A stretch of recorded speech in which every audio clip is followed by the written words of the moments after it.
And action. Hello, my name is Teresita Blanco, the artsysister, and today I'm going to read to you chapter 3 of La Casa. You can read La Casa in both Barnes & Noble and in Amazon. Okay, chapter 3, La Palma. The story begins with a Manson family of 5 on a horse-drawn cart. Inside there were 20 other people, all squished together like sardines. On the further part of the car there are the travel bags of everyone, all piled on top of each other. The Masons' belongings are inside 4 wooden arks. They were part of Irina's divorce settlement. The Masons were in the middle standing, while the 2 children sat by the window.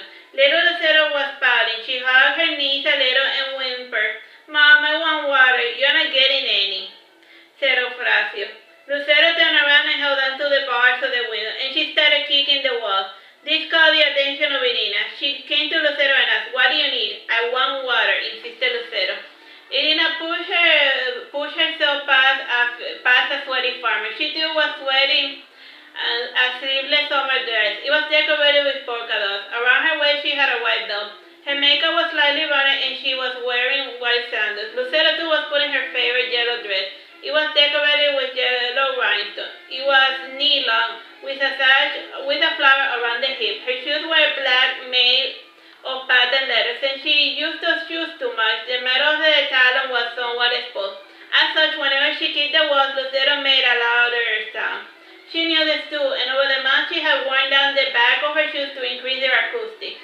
Since Irina was not getting her water fast enough, Lucero redoubled her efforts. Eufrasio, but used to her trying to strongly ignore her. He changed his attention to one of the toy soldiers he held in his hand. He placed the pair by the window and made it seem as if they were marching through the countryside. Sighing, Irina made it to where Eduardo and Angelica were standing. They had moved to the open back portion of the car to get some wind. The bad thing about it was that they were close to the edge. One bad bump and they would easily splatter against the road. Not that it mattered much, too. At the rate of 15 kilometers per hour, they would not be hurt too much if they fell on the road. Eduardo was dressed like his son with a green tank top and green cargo pants and sandals. As for Angelica, she was sporting a short shorts and a white Wally World National Lampoon t-shirt and tennis shoes. She was already used to the weather of La Palma, as such she did not bother to put on makeup. It was an unusually warm afternoon, and from time to time a life-giving breeze would come and rock the little carriage. There was still 1 more hour before they would arrive at the new house in La Palma. They heard the noise being made by Lucero, and guess what was the problem? Though they were thirsty, they had saved the bottle of water for the little noisy critter. They gave the water bottle to Irina, who took a small sip. She then passed through the crowd before handing it to little Lucero. Part of the reason why Irina had drunk from the water was to remove some of the smell from Angelica's forged cigarette.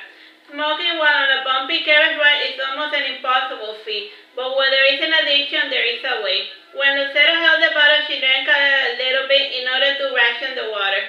She handed it to her brother Eufrasio. He had not asked for water, nor was he thirsty, but he drank it nonetheless. His sister would get cranky if her kind gesture was ever ignored.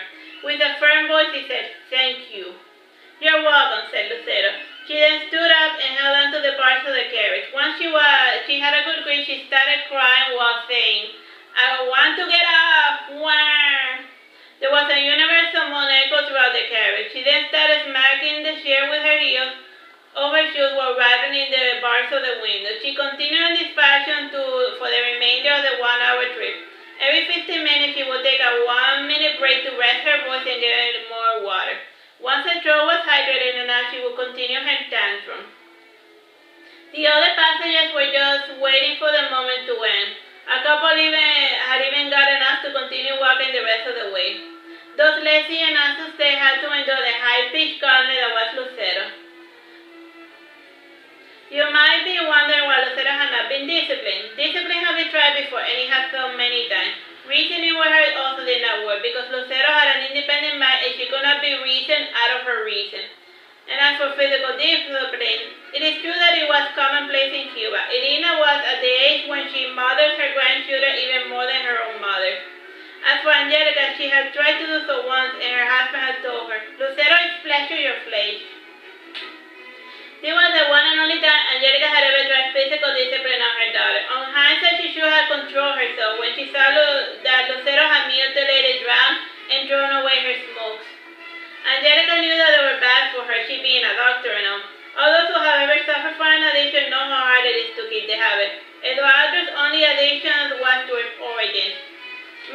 loved those oranges. One time in his work, they even gave him a cake with an orange in the center. As for Irina, she's more her balance more out of habit than necessity. She could easily go without it for an entire month when supplies were running low. She was forever addicted to Santeria. Despite having a financial degree, she loved throwing the cards, palm reading, and tending to her little Elegua. She had his little effigy wrapped in paper and plastic bubbles inside a wooden nut with her belongings. The visual sign of the side of her was the small bead bracelet she was wearing. It had red and black colored patterns associated with her Elegua. When they finally arrived at the destination, the farmers all cheered, and they even helped unload the arks and luggage in the house. The house they arrived into is not the house of a story. In fact, they are only going to be inside this house for only one day. The items were left in the living room. This colonial farmhouse was made of sturdy hickory and ashwood. The floor was made of oak as well as the window. It had a nice wood-on-wood table feel, with warm oranges and brown colors. The furniture was made of leather, and there were even a couple of animal pelts here and there. Other beds had white linen and a mosquito netting. The prime decoration of the house was a Stradivarius violin. It was displayed against the wall, held up by nails. Irina went to the violin and got the bowl as well. She said to the little children who gathered around her, "Do you want me to sing you a little song?" The children nodded in response. Angelica finally said to her husband, "I guess Mother is not going to help today. It has been a long day for all of us. Let her do what she wants." Irina always sang for Lucero's favorite song. In Serbia there was a house, and in the house a window, and in the window a little girl who was envied by the roses. The song was interrupted when Irina felt something tickling her ear. As one known to have fear of bugs, Irina did what came natural to her. She flung the violin against the wall. She then started fastidiously to clean her ear with the collar of her dress. She then scratched her shoulder, and the shooter got up and moved back a pace. They eyed the broken violin with suspicion. It was then when Lucero screamed, "Roche!" This naturally brought the entire house into a panic. Angela came in with her sandal, looking about, saying, "Where? Where?" There," said both children in unison. The critter was there on the floor, eyeing the human with suspicion. The children subconsciously moved away from it. Lucero stood on top of the couch while Eufrasio jumped on top of the rocking chair. Eduardo appeared from the outside of the porch and asked, "Did you get it?" In response to his inquiry, the roach took flight in his direction. There was a nearby bucket on the edge, which he threw at the flying pest. With the roach trapped beneath it, the wind menace was subdued for the moment. It started flattening itself to make it outside once more. With her wits recovered, Irina mustered all her strength and she lifted the bucket. With two precise steps, the wind menace was no more. Irina took a deep sigh and said, "Jesus Christ." "I'm sorry, Mom," said Angelica sadly. She added, Your violin broke." Irina came to look at her instrument, shocked, and she said, "It's fine. The termite had already done most of the work. It was only a matter of time till it turned to dust." "Is it over?" asked Lucero. I don't want to step on the floor," said Eufrasio. Eduardo came to offer his bag to Eufrasio. He carried his son outside, and he did the same for Lucero. It will be a bit before the children will be brave enough to enter inside. The children watched their parents tidy up the home while looking from the outside of the window. After half an hour, Irina got bored and said, "I'm going to go for a walk." She came to the children, and they each took her hand. Together they made their way past the natural garden, and they came upon a river. Alright, we'll continue this later. Bye-bye and God bless.